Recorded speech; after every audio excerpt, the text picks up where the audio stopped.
I'm Barry Barker. I'm with TARC, and I have the honor of being your chair today. Larry Cheney with KIPTA. Byron Chapman, Mayor, City of Middletown. Tom Hall, KYTC District 5 Office Planning Section. Thomas Witt, KYTC Planning. Brittany Montgomery, Town Clarksville. Andy Crouch, City of Jeffersonville. Justin Tackett, Floyd County. Start over. Mary Palmer with KIPTA. Adam Forsyth, KIPTA. Lori Kelsey with KIPTA. David Burton. Andy. Go ahead. Andy Rosen. Ashley Davidson, KIPTA. Nick Vale, KIPTA. Now it's your turn. John Riley, Spencer County. Tanya Hinkton, KYTC. Judy Dickerson, KYTC District 5 Planning. Tim Hamilton, Trimark. Todd Witt, Trimark. Dan O'Day, Stantec. Sarah Berry, KIPTA. Bob Stein, United Consulting. Larry informs me that we're good. I think that's in reference to a quorum. I tend to think we're good anyway. But the September 22nd meeting minutes, I need to review and approve. Motion to approve. I have a motion. Do I have a second? Second. Okay, further discussion? All those in favor? Aye. Ayes have it. Public comment period. Does anyone wish to make comments? No. Public meeting report. Public involvement activities. I haven't given one since July, so it's a little lengthy. July 14th, we were at the Bullitt County Chamber of Commerce. July 20th, we were at a UPS Health Fair. July 21st, St. Matthew's Chamber of Commerce. August 11th, Middletown Chamber of Commerce with Mitch McConnell. August 16th, One Southern Indiana Annual Meeting. August 24th, attended the Regional Mobility Council meeting. September 2nd and 5th, we were at World Fest for the weekend. September 9th through 10th, we were at Middletown Festival. September 12th, we were with the Local Sustainability Council. September 13th, Dixie Area Business Association Business Expo. September 21st, St. Matthew's Chamber of Commerce. September 28th through 30th, I was at the Digital Tools for Government Communicators Conference in Washington, D.C. And October 20th, we were with One Southern Indiana Business Expo. Any questions? Thank you. Next, we'll have a report from the Ohio River Bridge Project Intelligent Transportation Systems. Our friends at Trimark will be doing a presentation concerning IT infrastructure included in the construction of the Ohio River bridges. Take it away.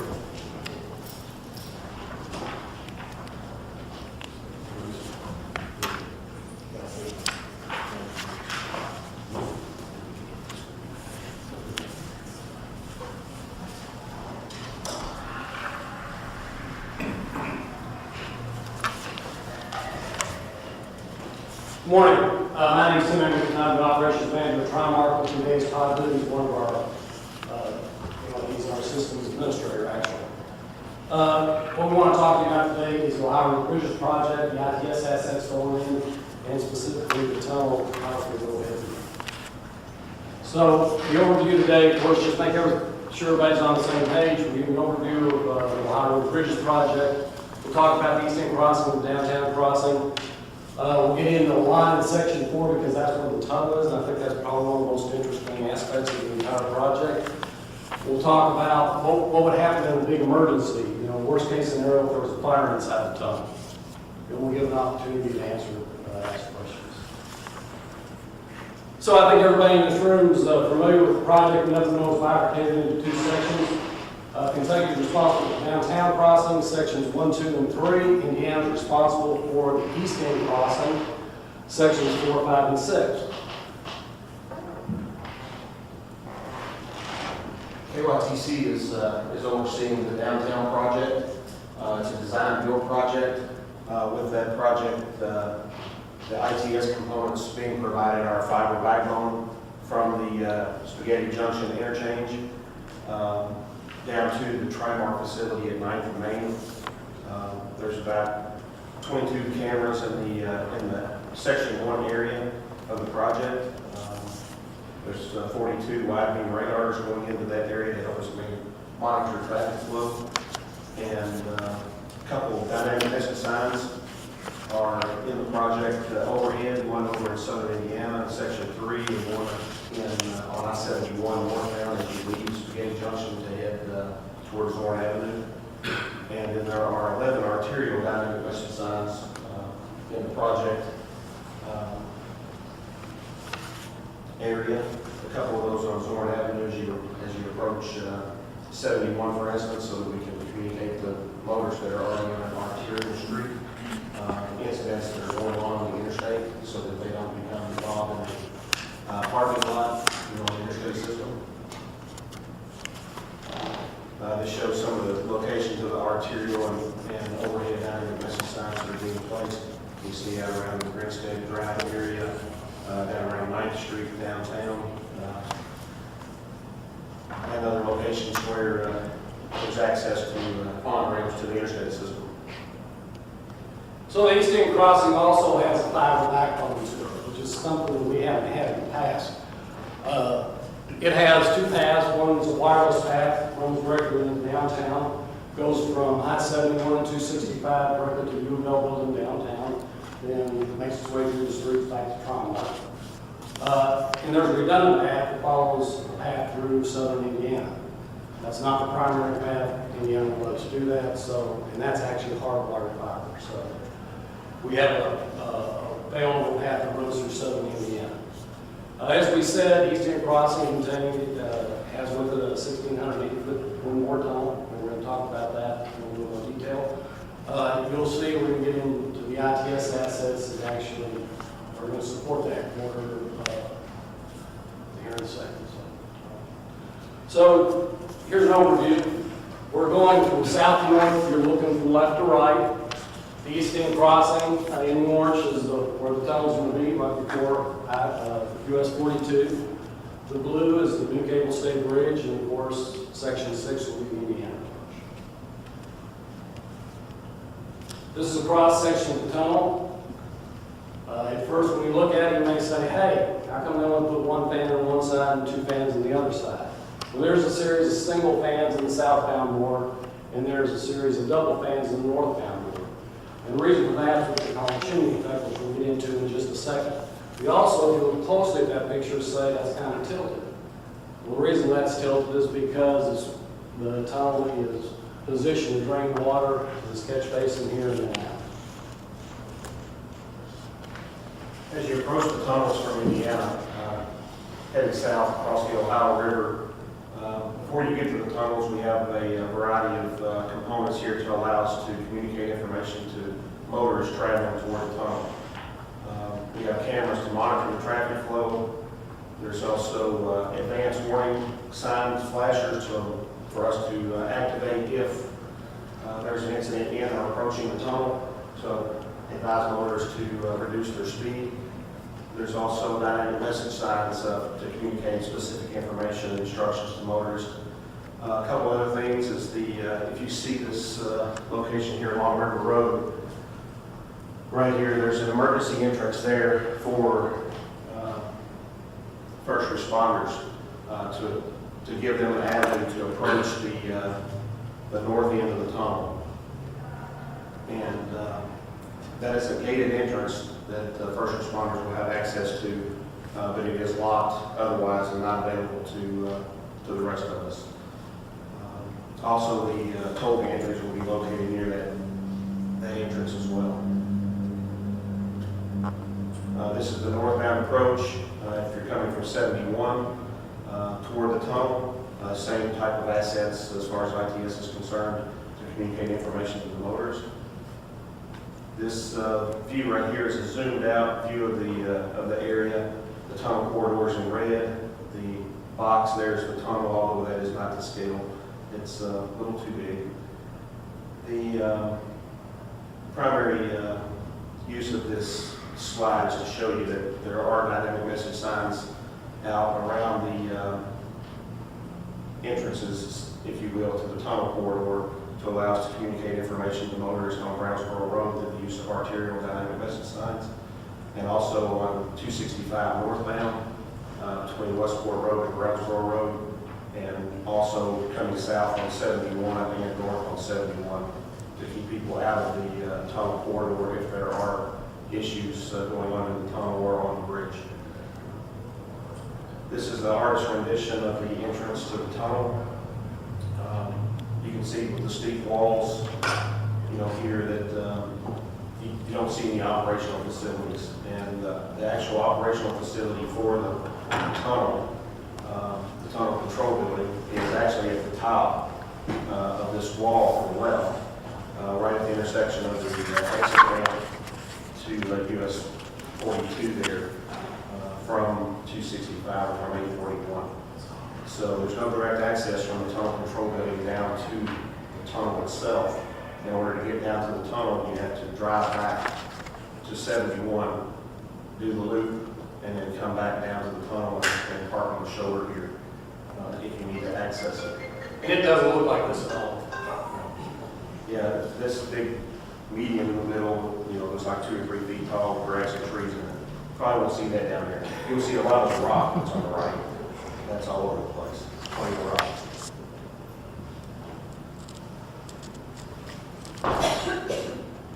So we get the concept of operations and fire life safety system. We've actually been involved in this for the last 4 years.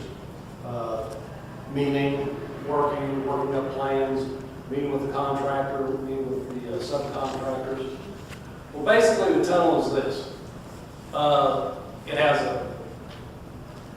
horizontal slope, it has a horizontal curve and vertical slope. The slope goes from 0.6% to 4%. And that creates a chimney effect that I talked about earlier. So when you're looking at this, if you're coming from the southbound, you're actually higher than when you exit the tunnel on the northbound side. The southbound, the southbound boards, as we said earlier, has single fans in it. The northbound boards have double fans in it. The reason for that is because the movement of the traffic going southbound aids the flow of air, as does a chimney effect, because we're sitting higher over here. So we don't need as many fans to push out the air if something happens as we would if it happened in the other one.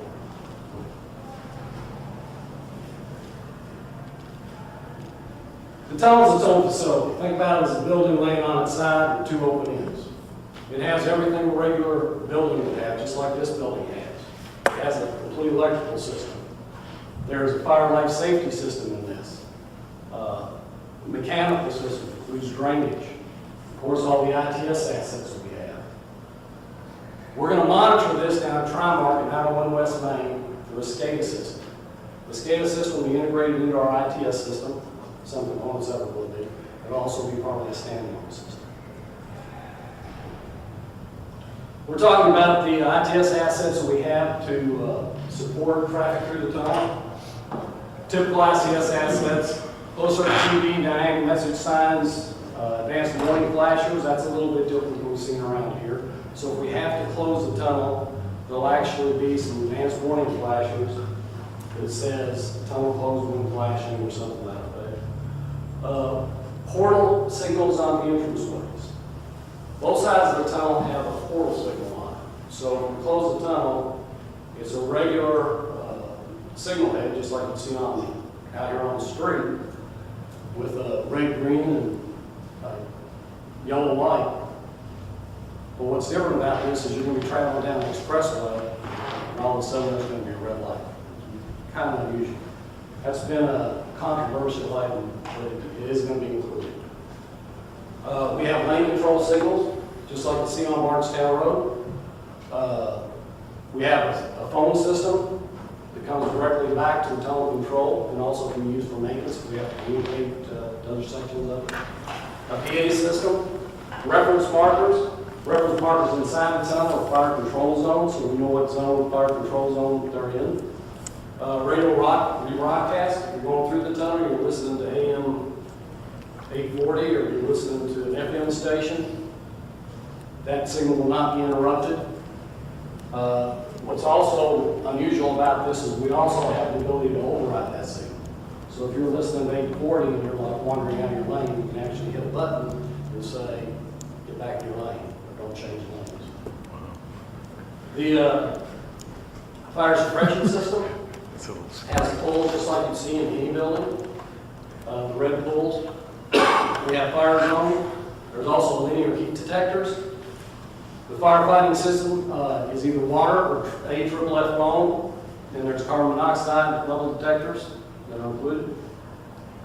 Cross passageways inside the tunnel are pressurized. In case somebody has to egress to one of those cross passageways, all the vapors will be kept out because they are positive pressure in the cross passageways. And we have a tunnel ventilation system with the jet fans.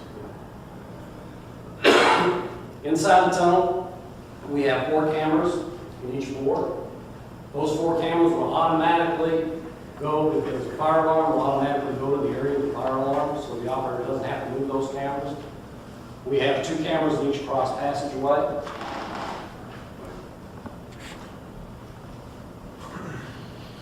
As Tim mentioned, we're having lane control signals installed out there at the tunnel. There's 8 signals for each lane, 2 approaching the tunnel, 4 in the tunnel, and then 2 as you exit the tunnel to help us control traffic when there are incidents or objects in the tunnel, obstacles, debris, whatever the case may be. As he said, everybody's pretty much familiar with those. If you've been on Marshtown Road here in Louisville, they're relatively prevalent. The East End Tunnel has 19 fire zones in each board, and northbound and southbound, as Tim mentioned, those will be labeled. We'll know how many or where the incident is based on the fire zone.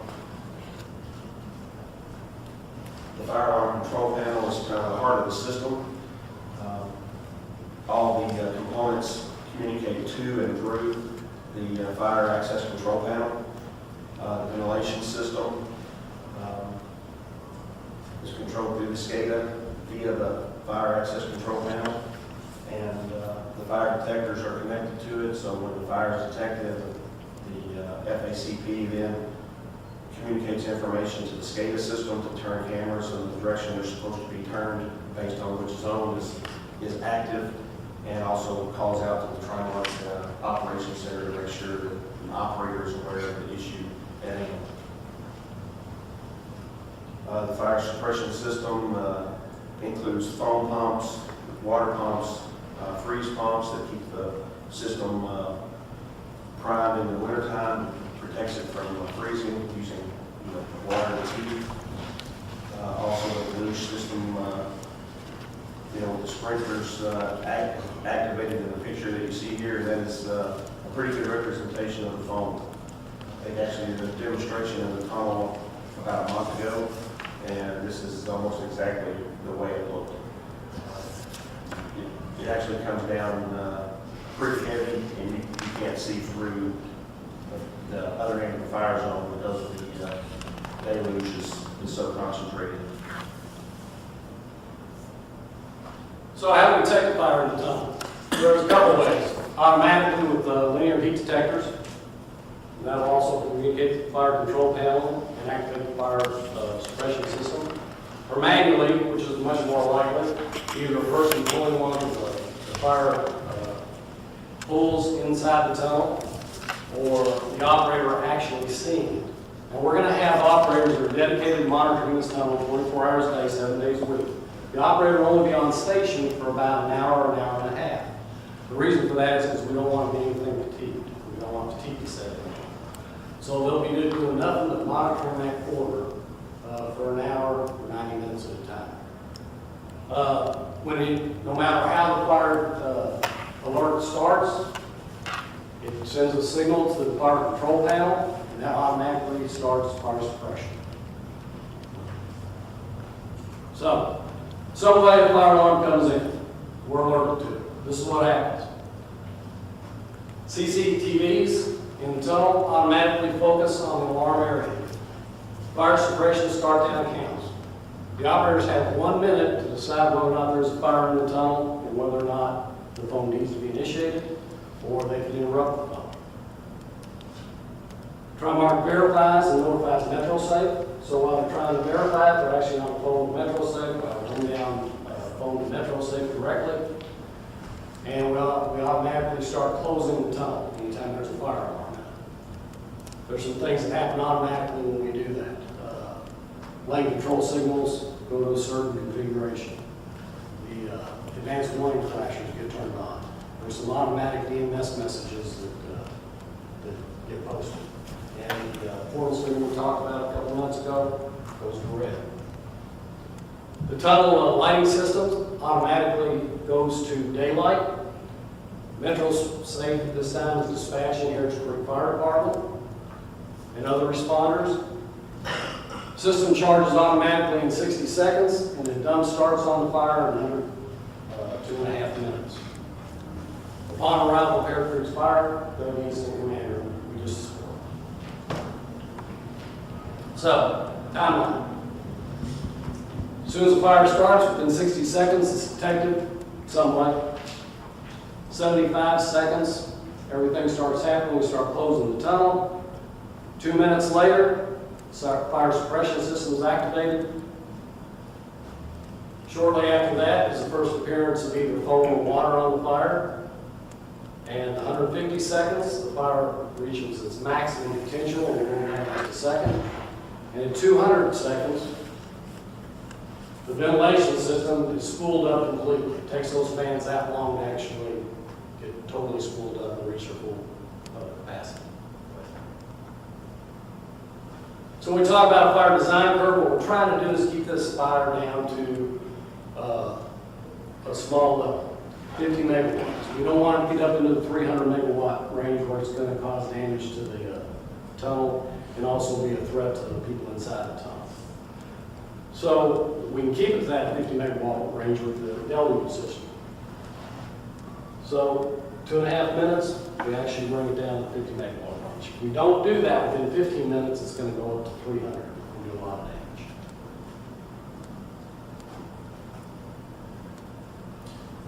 This is a diagram of the tunnel ventilation system and what the tunnel ventilation system helps assist with during an incident.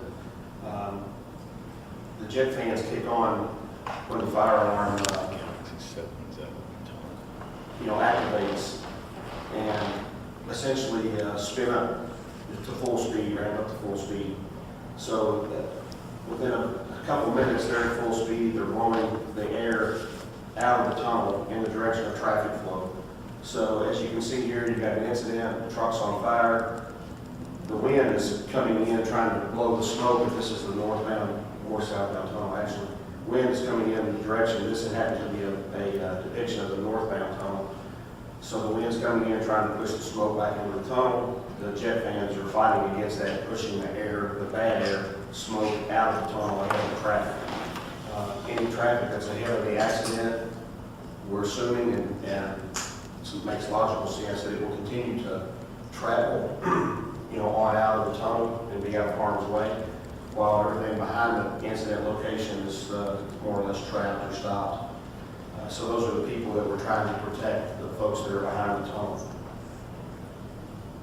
And we create a tenable environment for those folks by pushing the bad air out.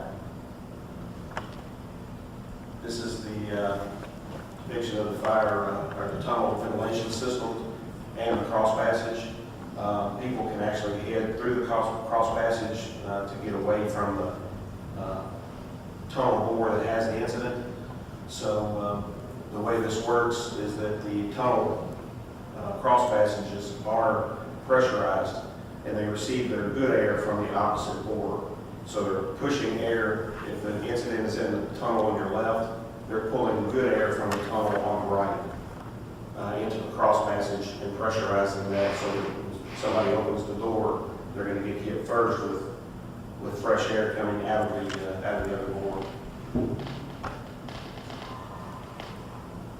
A couple years ago, some traffic studies were done, and engineers used those to determine what is the worst case scenario that we think could happen in one of the tunnels, and how many people would be affected by that scenario. So based on some of the traffic studies that were done in 2010 and 2013 in the area, they determined that this different types of vehicles would likely be in the tunnel during a rush hour when school is in session. And you can see by the number of occupants that they assume to be in each vehicle, what the total number of people and the total number of vehicles that could be impacted.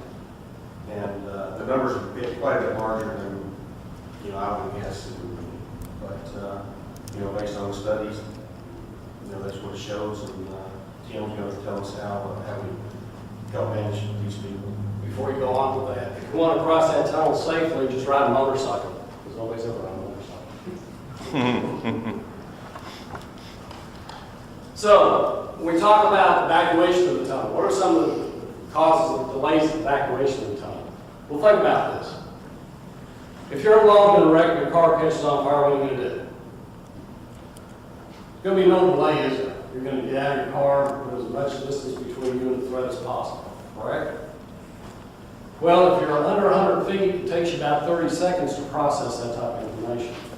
You're starting to, you can actually see what's happening, but you don't want to leave your car. You notice there's smoke, and you're trying to debate to yourself, is it going to be a threat to me or not? It gets worse the farther away you get. 100, 300 feet, it's going to take you about a minute and 45 seconds to get out of your car and decide to get moving. 300 feet away, you want to stay with the car, you know something's happening, you can't see anything. You may see a little bit of smoke start to fall, to accumulate farther down the tunnel. You may see the deluge system come on, but you're sort of like, yeah, I'm saving my car. I may not want to get out of my car. So that could take you as much as 5 minutes. Use your hearing, get out of your car, back into the tunnel. It takes a little time to process that. So, engineers took this information in conjunction with the amount of traffic going through, and this is what we found out. We're talking about fire locations. They took 6 fire locations in the tunnel. And they looked at each one of these fire locations. They said, how long is it going to take us to evacuate the people who will be inside the tunnel in those locations? Well, obviously, if you're here, going northbound, remember we're going downhill going northbound, right? So if we have an incident here at the far end, if we have an incident down here at the far end, right here, anybody that's going to have to evacuate that tunnel, first of all, the tunnel's going to be totally full, correct? But anybody that's going to have to evacuate, most of those people are going to have to walk uphill to get out, correct? So that's going to take us our longest, 14 minutes. Shortest time, if we're coming southbound, right here, we have an incident right here, it doesn't take us very long at all to evacuate the tunnel because we're walking downhill to get out. We're fairly close to the end. So you read the chart there, take a look, worst case scenarios, average 14 minutes. Best case scenarios, we're looking at 3 minutes. Anytime that we have to use a deluge system and we use AFFF foam, that foam has to be contained because if it gets into Harris Creek, it's going to kill a bunch of fish and harm the environment. So there's a 25,000 gallon containing system and a series of pipes that holds that water back. Drainage system includes hydrocarbon detectors we have to monitor. We'll get alerts through the SCADA if we need to. Anytime AFFF foam is discharged, it's going to require a washout. There's no doubt the tunnel's going to be closed during that time. And also, if there's anything that happens big in the tunnel, we may have to have an engineering evaluation. That's probably it in a nutshell. We've given you a very, very brief overview. If you have any questions, we're more than happy to do this. Or try to do this. I think I've seen this twice now. You guys visit TPC. You mentioned the radio rebroadcast and anything override. I'm assuming there's not going to be the same thing for cell phone service. Oh, there probably will be. The cell phone service rebroadcast will be up to the individual companies. Okay. So if AT&T decides to put it in there, Verizon decides to put it in there, they'll have the ability to do that. And I think some companies will. It's already been talking to KYTC about that. Yeah, I've already done that, so. We don't have the ability to override. Sure, I understand that. Sure. You've got, you talked about evacuation times and so forth. Any calculations about what happens to folks with disabilities in there, folks who may be using a wheelchair? Well, one of the reasons the cross passageways are pressurized is so anybody with a disability can get those cross passageways and just shelter in place until we get first responders in the rescue. The cross passageways originally were going to be up. There's actually a walking path that's now 2.5, 3 feet, an elevated walking path on the side of the tunnel. The original plans had actually stairs going up to that before they get the cross passageways. KYTC would accept that. They said no, they wanted it at street level, so now the cross passageways are at street level. So if they have to get a wheelchair or whatever, it's just a matter of So Harris Creek needs to get a fire engine down into the midpoint of the tunnel. I know where their station is. How do they actually get down to the midpoint of the tunnel coming from their station on 42? that all depends on which way it is. They, if they're coming southbound, as Todd said, there's an access road they can use that comes off River Road. If it's an incident that's going northbound more, they're going to have to come up.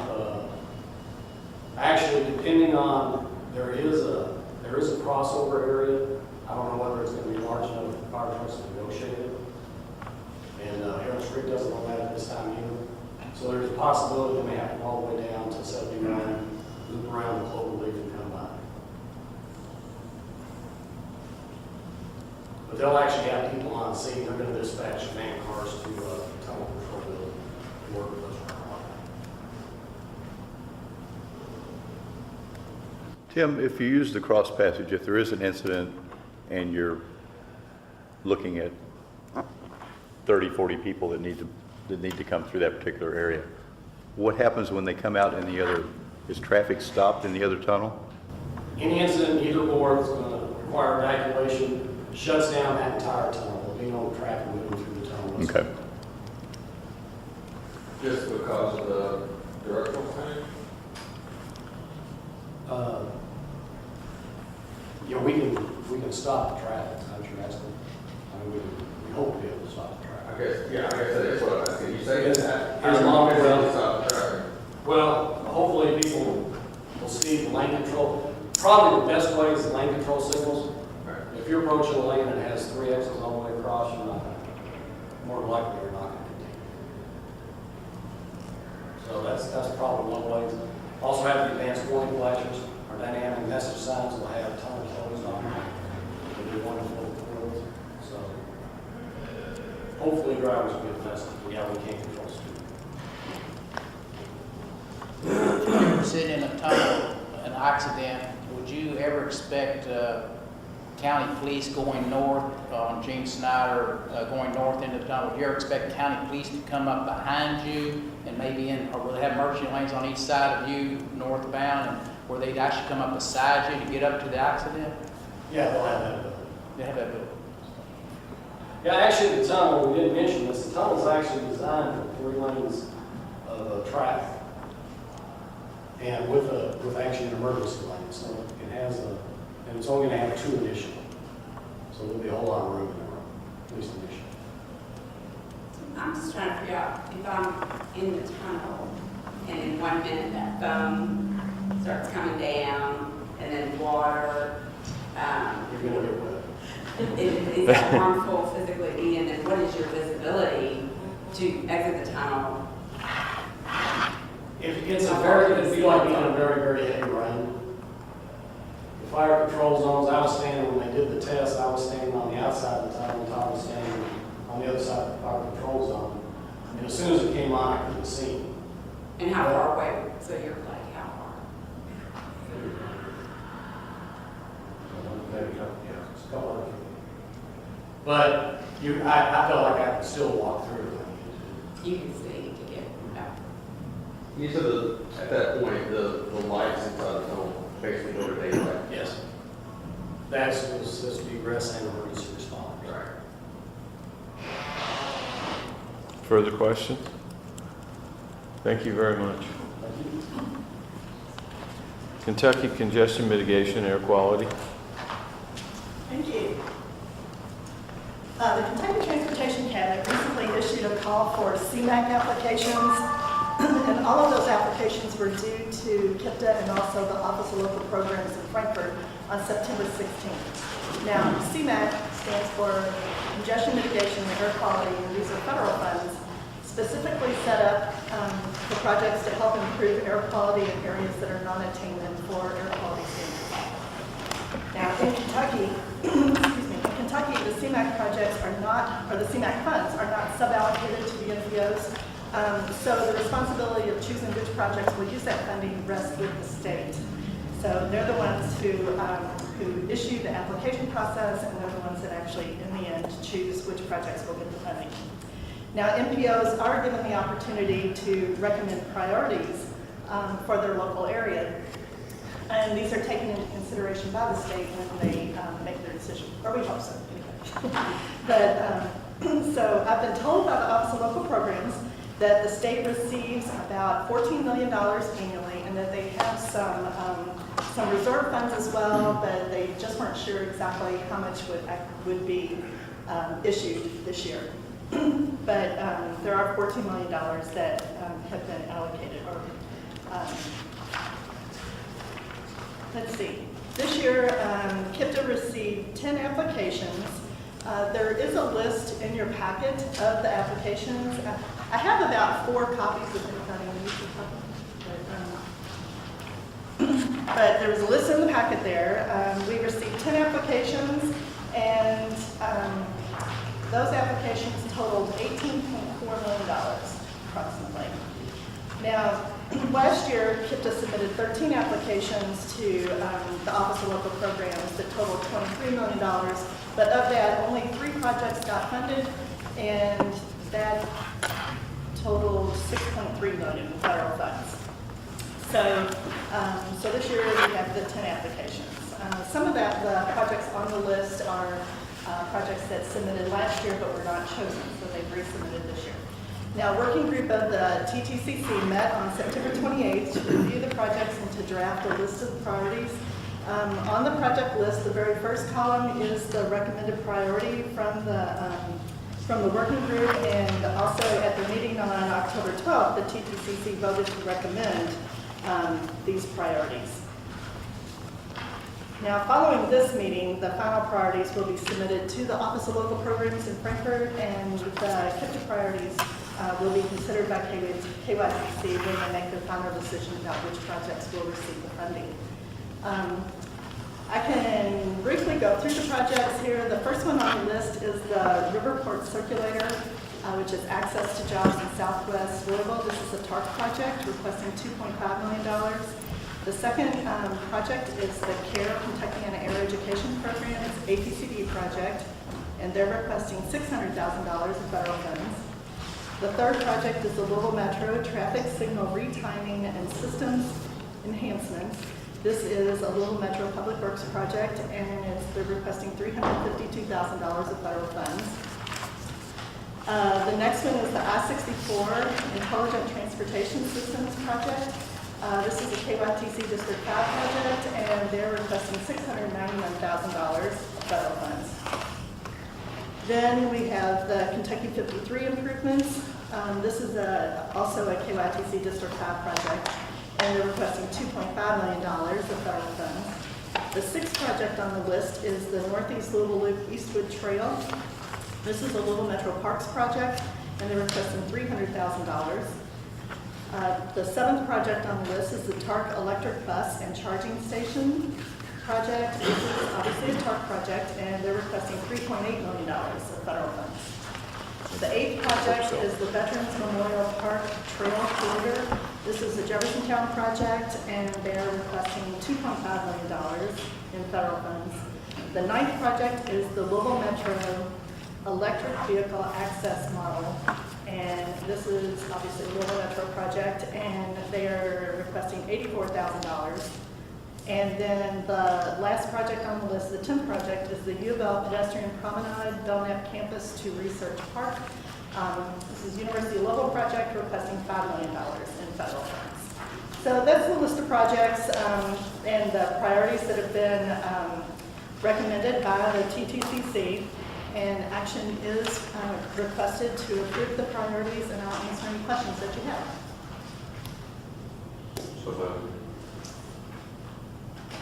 Do I hear a second? Second. I have a question. You said there's $14 million in funds available, and there's $18 million in projects. And that $14 million is actually statewide. So we won't get, I mean, even in the best case, we wouldn't get everything on the list unless there's quite a bit in reserves. This is just a priority list that we're sending in to be evaluated by. Yes, these are our wishes. This is what we would like to see, starting with our number one project, basically. I doubt that we would get everything on the list. Like you said, it doesn't equal the amount that's being given to them. I don't know how much money they had in reserves though, but again, that $14 million is for the entire state.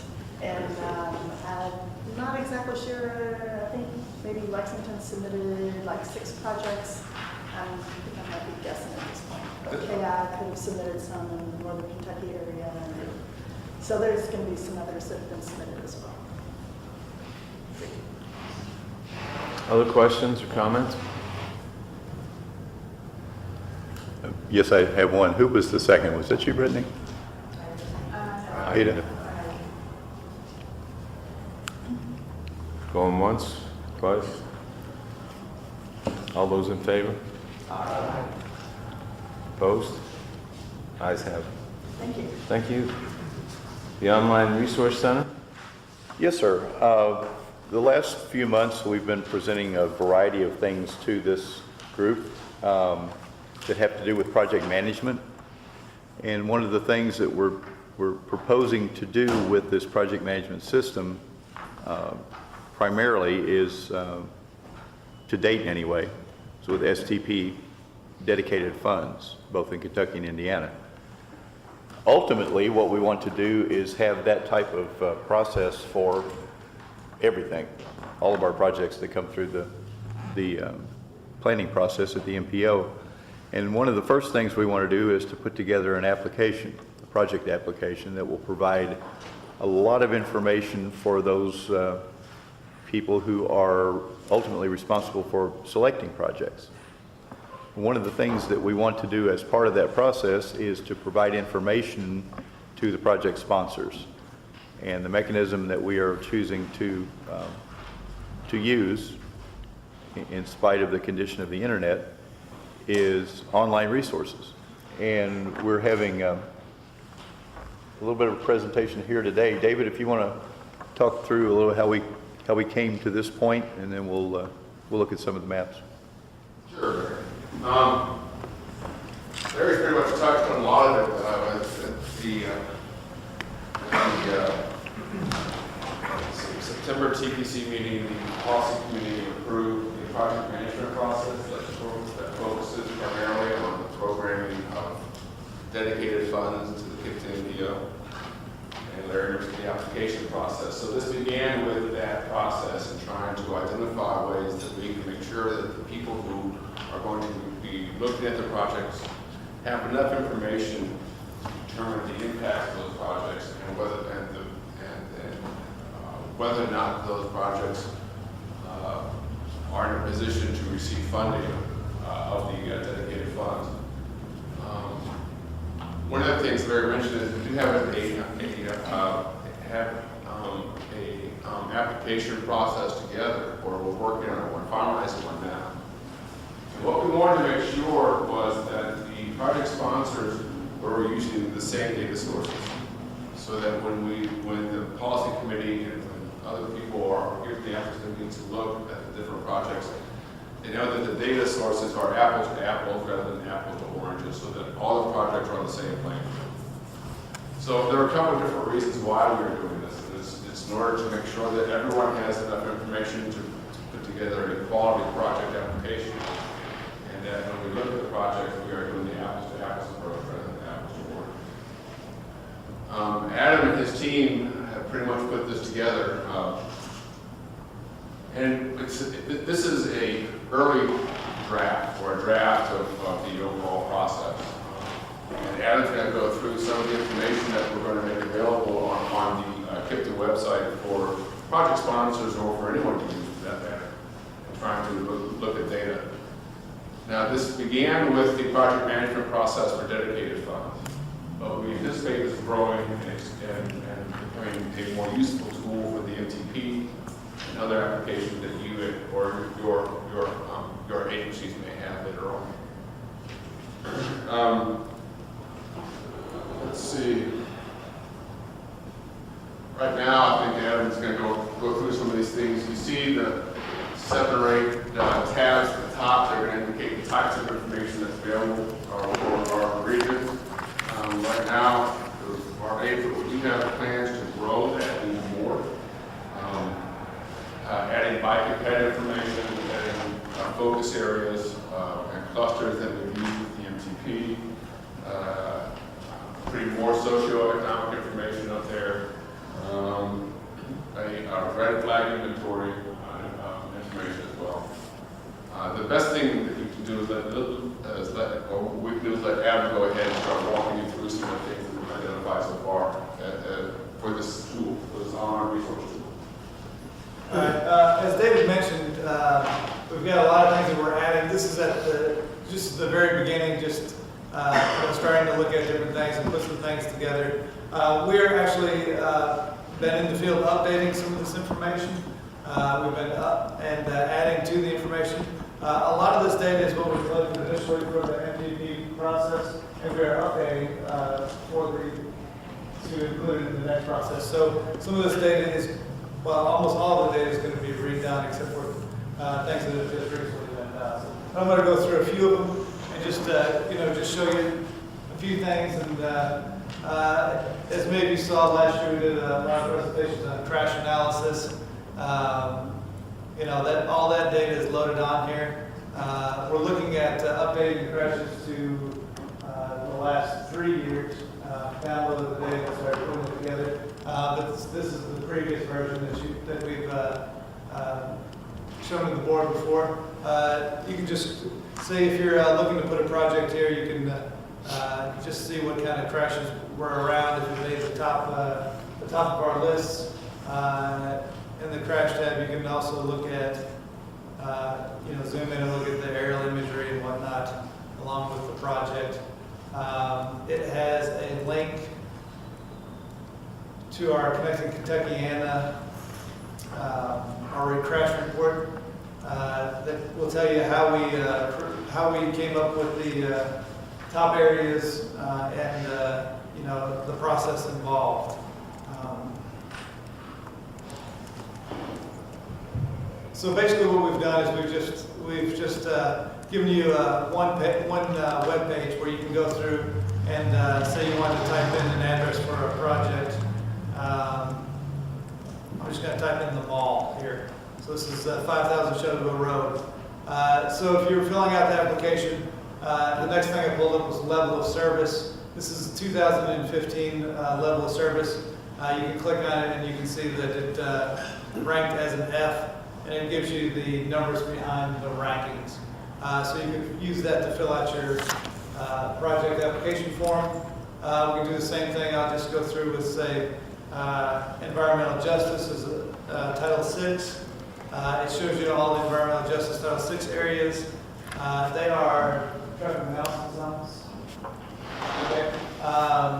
So that's our current Title VI areas that we're using in the plan. So if, say, your project was at the same place, you can see it's not in a Title VI environmental justice zone, so you would not get points for that. We got current transit routes.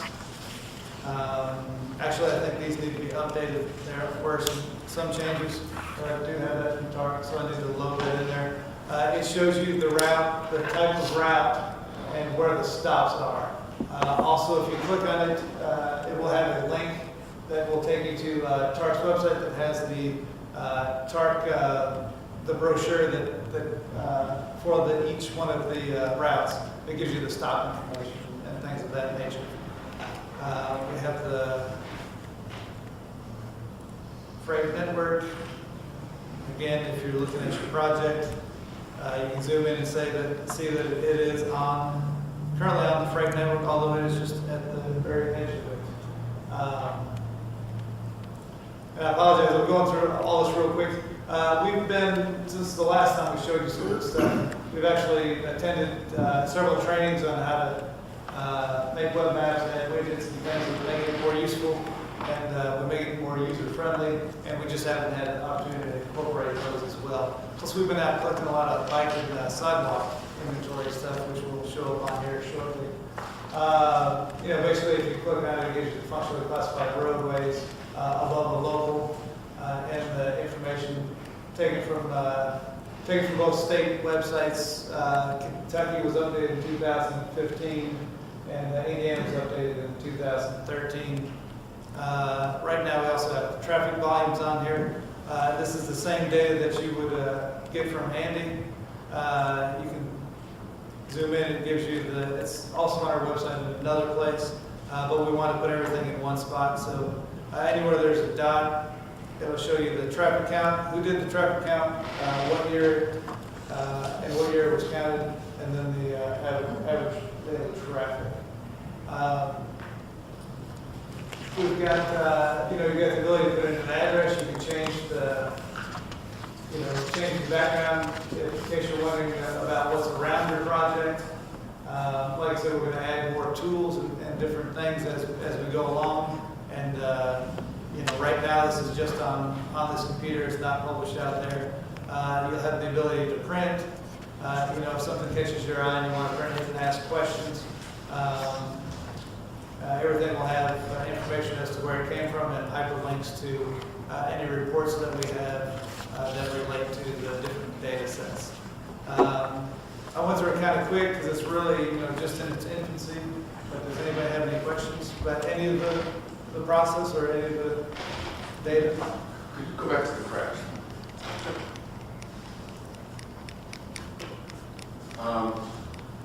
There are several different categories of crashes that for some reason have not been loaded on there yet that we've completed. Like I say, these are just a sampling of them. Like there's Kentucky segments, Indiana intersections, interstates, ramps, things of that nature. This is the information that Andy you've seen several times in several reports on different. There were 6 components of crash information that we wanted to make available to project sponsors and to the policy committee as well. If you could just find something to click on, this is where we think it will become more helpful. It's not just a crash location. There's information associated with each one of these segments or points. Okay. Like the segment I selected here is A Street in Jeffersonville from Main Street to Springdale. It had a total of 70 crashes in the 3 years that we reviewed, with 14 injuries. 56 of those were property damage only, and luckily there were no fatalities. And it just shows you, our average daily traffic and just some of the different things that we put out to help evaluate to see if it made our top 20 list in any way. So we have the various ranks are important. If you remember the process that Andy described, we just took raw data and tried to make it help us understand what was going on in terms of the crashes themselves. So of all of the links and all of the segments that have crash information, for instance, the crash per mile, these all tell a story. It's 16 on the crash rank. It was 7, total score 49. So that gives you an idea where in the spectrum, how severe this location of crash is, which then translates into how important, well, we do want to get rid of all crashes, but how important is it deal with this particular crash location when we were looking at finite resources for all the projects that we're working on. So we think this is going to be a real nice tool. If you have any suggestions or things to add to that, I know we'll be more than happy. Well, and hopefully it's something that you can use not just for project application, but for other applications, the other things that you do, maintaining your roadways, planning purposes, other things than just applying for funds. Yeah, simply if you want to get a tractor. That'll be on there as well. Is this through this website? Is that how they access it? Not yet. Is that where it will be accessed? Yes. Yeah, we'll have a link on the website and, Within the month. okay, we better get work. It'll be up about a month from now. Other questions? Thank you. FY 2015 to FY 2018 Transportation Improvement Program. All right, this time I just want to let you know about some administrative modifications to the Transportation Improvement Program. I put some lists around the table for you. I have some additional copies if anybody needs one. Let me know and I'll get you one there. There's actually, I think it's 10 pages this time. It's a lot, but yeah, it's 10 pages. There's only a few here in Indiana, and the rest of them are in Kentucky. The majority of these, probably 99% of them, are from the SLO changes that were approved last month at TPC. So these were all of the projects that we could change as administrative modifications. Now, and just to refresh your memory, administrative modifications are considered minor changes to the TIP, and therefore they don't have to go through the full amendment process. Actually, no action is needed on these either. I will answer any questions that you have, though, if anybody has questions. Questions from Thank you. Thank you. The Kentucky Indiana Transportation Excellence Award. Yes, sir. The KITE Award, as we like to call it, this is its second year. Last year, the 21st Century Parks Project won the award. We had 7 nominations this year, and we are deliberating as we speak. The winner will be announced at the annual meeting, which is, if you don't know already, the 22nd of November, rather than Thanksgiving. So it will be Tuesday the 22nd, and we'll send out information for that shortly. But the winner of the award will be announced at that meeting.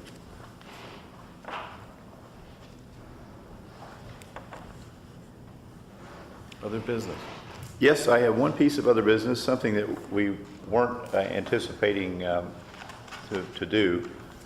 Several months ago, we had a presentation from the Kentucky Transportation Cabinet regarding a real-time system information management program. That's something that was actually initiated during Safety Lou, not the last act, but the act before. And there were deadlines associated with that, and the deadlines are the state had to establish routes of significance upon which all of these ITS features were supposed to be installed in operation, and it even went so far as to say you had to have the information by 15 minutes to your control center or 20 minutes in certain areas. So what has happened in that period of time, quite a few years, technology has advanced so much, and applications like Waze and Google Maps and all of the things that give us real-time information across the system, not just on these major routes, is available to virtually everyone. So what Federal Highways would like for us to do is to concur with Transportation Cabinet's finding that there really aren't any specific routes of significance per se any longer, that the information is available way beyond the system that they originally envisioned. So what they want us to do is, as an MPO, agree with and accept the position that the Transportation Cabinet has taken, that there really shouldn't have to be a specific system of routes of significance. And we need action affirming that. Larry, are the interstate system, is that by default one of the routes of significance under the legislation? I don't think there really was a default. It's entirely up to the states from the beginning. I would assume federal highways would say if you left a section of interstate out, they would make you go back and add it. My assumption is all the primary, at least the freight network and all the interstates, I would assume, but. Questions or comments? And if you need details on 23 CFR section 511.3, I've got them right here. Do you need a motion? We need a motion. So moved. I have a motion. Do I have a second? Second. Second. Further discussion? Hearing none, all in favor? Aye. Opposed? The ayes have it. Thank you. Adjournment. Yes, sir. Anybody object to adjourning?